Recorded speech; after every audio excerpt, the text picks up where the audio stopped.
தண்ணீரை கொடுத்த குளம். ஒரு அழகான கிராமத்துல வருணன் அப்படிங்கிற குளம் இருந்தது.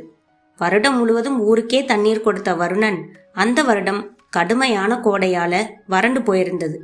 அவனிடம் ஒரு சில அடி ஆழத்திற்கு மட்டும்தான் தண்ணீர் இருந்தது.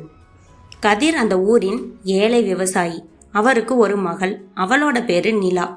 குளம் வருணனுக்கு பக்கத்துல தான் கதிரோட வயல் இருந்துச்சு. ஒரு நாள் மதிய நேரம் விவசாயி கதிர் தன்னோட காய்ந்து போன பயிர்களை தடவி பார்க்கிறார். அவர் மகள் நிலா அருகில நிற்கிறார். குளம் வருணன் மிக குறைந்த நீருடன் பரிதாபமாக தெரியுது. நிலா, இதோ பார், நம் உழைப்பு எல்லாம் கருகி கொண்டிருக்கிறது. இன்னும் 2 நாள் தண்ணீர் இல்லைன்னா இந்த பயிர்கள் எல்லாம் செத்துவிடும். அப்புறம் இந்த வருடம் சோற்றுக்கே நாம கஷ்டப்பட வேண்டும் அப்படின்னு கண் கலங்கியபடி சொல்றாரு.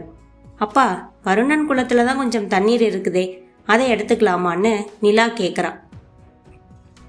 வேண்டாம்மா, அதுதான் அந்த குளத்தின் கடைசி உயிர். அந்த தண்ணீரையும் எடுத்துவிட்டால் குளம் முழுமையாக வறண்டுவிடும். அப்புறம் அந்த குளத்தை நம்பி இருக்கும் மீன்களும் பறவைகளும் எங்க போகும்? ஒரு உயிர் வாழ இன்னொரு உயிரை அழிக்க நான் விரும்பவில்லை. கதிர் வருத்தத்தோட சொல்லிட்டு நடக்கிறாரு. இதை கேட்டுக்கிட்டு இருந்த குளம் வருணன் உணர்ச்சி வசப்பட்டு, ஆகா, இந்த மனிதன் தன்னை பத்தி நினைக்காம என்னை பத்தி கவலைப்படுறானே, நான் வறண்டாலும் பரவாயில்லை, இவன் உழைப்பும் இவன் குடும்பமும் காக்கப்பட வேண்டும் அப்படின்னு தனக்குள்ள நினைச்சுக்குது. நள்ளிரவு நேரம் வருது. எல்லாரும் உறங்கிக்கிட்டு இருக்கிறாங்க. குளம் வருணன் தன் சக்தியை பயன்படுத்தி தன் கரையில ஒரு சின்ன ஓட்டையை ஏற்படுத்துது. தண்ணீர் மெல்ல மெல்ல கதிரின் வயலை நோக்கி பாய்கிறது. மண்ணே, இதோ என் உயிரை தருகிறேன், இந்த பயிர்களை காப்பாற்று. நான் மறைந்தாலும் கதிரின் சிரிப்பில் நான் வாழ்வேன் அப்படின்னு குளம் வருணன் மண்ணை பார்த்து சொல்லுச்சு. அடுத்த நாள் காலை குளம் முற்றிலும் வறண்டுவிட கதிரின் வயல் உயிர் பெற்று இருந்தது.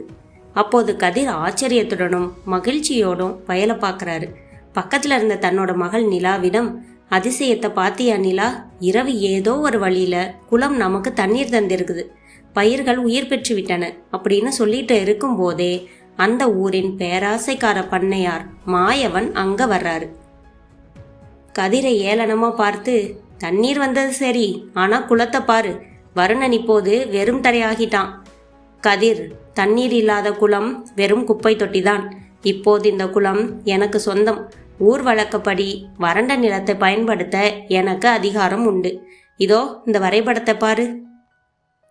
இந்த குளத்தின் நடுவே ஒரு பெரிய கருங்கல்லால் மூடப்பட்ட ரகசிய அறை இருக்குதான்.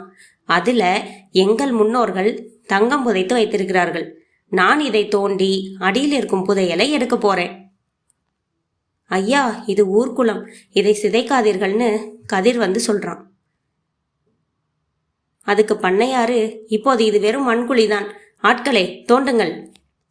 அதிர்ச்சி அடைந்த நிலா, ஐயா, இது ஊர்க்குளம், இதை தோண்டாதீர்கள்னு கத்துறா. அதுக்கு பண்ணையாரு, சும்மா இரு சிறுமி, ஆட்களே இதோ இந்த நடுப்பகுதியை தோண்டுங்கள், பழைய காலத்து குளம் இது, நிச்சயமா தங்கம் இருக்கும். பண்ணையாரின் ஆட்கள் கடப்பாறையால் குளத்தின் மையத்தை தோண்டுகிறார்கள். அப்போ திடீர்னு டங்குன்னு சத்தம் கேக்குது. பண்ணையார் மாயவனுக்கு ஒரே சந்தோஷம். ஆகா, தங்கம் கிடைச்சிருச்சு, தங்கம் கிடைச்சிருச்சு, வேகமா தோண்டுங்கள். ஒரு பெரிய கல்லை அவர்கள் நகர்த்தியதும் நிலத்தடியிலிருந்து ஜிவ் விடு நீரூற்று பீரிட்டு அடிக்குது. அந்த வேகம் பண்ணையாரையும் அவர் ஆட்களையும் தூக்கி எறியும் அளவுக்கு பலமா இருக்குது. பண்ணையார் மாயவன் பயத்துல அலறியபடி, ஐயோ, இது என்ன தண்ணீர் இப்படி வருது, ஓடுங்கள் ஓடுங்கள், இல்லைன்னா தண்ணீர் நம்மை அடித்து கொண்டு போய்விடும். பண்ணையார் பயந்து ஓடுறாரு. நிலா கையை தட்டிக்கிட்டு சிரிக்கிறா.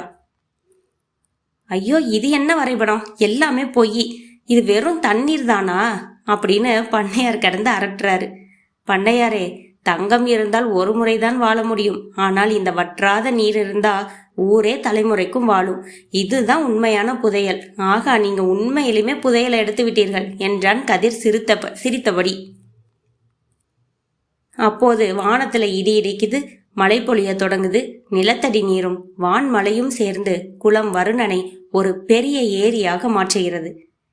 நிலா, பார்த்தாயா, குளம் தன் உயிரை தந்தது, ஆனால் இயற்கை அதற்கு பதிலாக வற்றாத நீரூற்றை தந்திருக்கிறது. மறைந்திருந்த பழைய நீரூற்று வழி இப்போதுதான் திறந்திருக்கிறது. குளம் வருணன், கதிர், நீ மற்ற உயிர்களை நேசித்தாய். உன் அன்பினால் நான் இன்று புது உயிர் பெற்றேன்.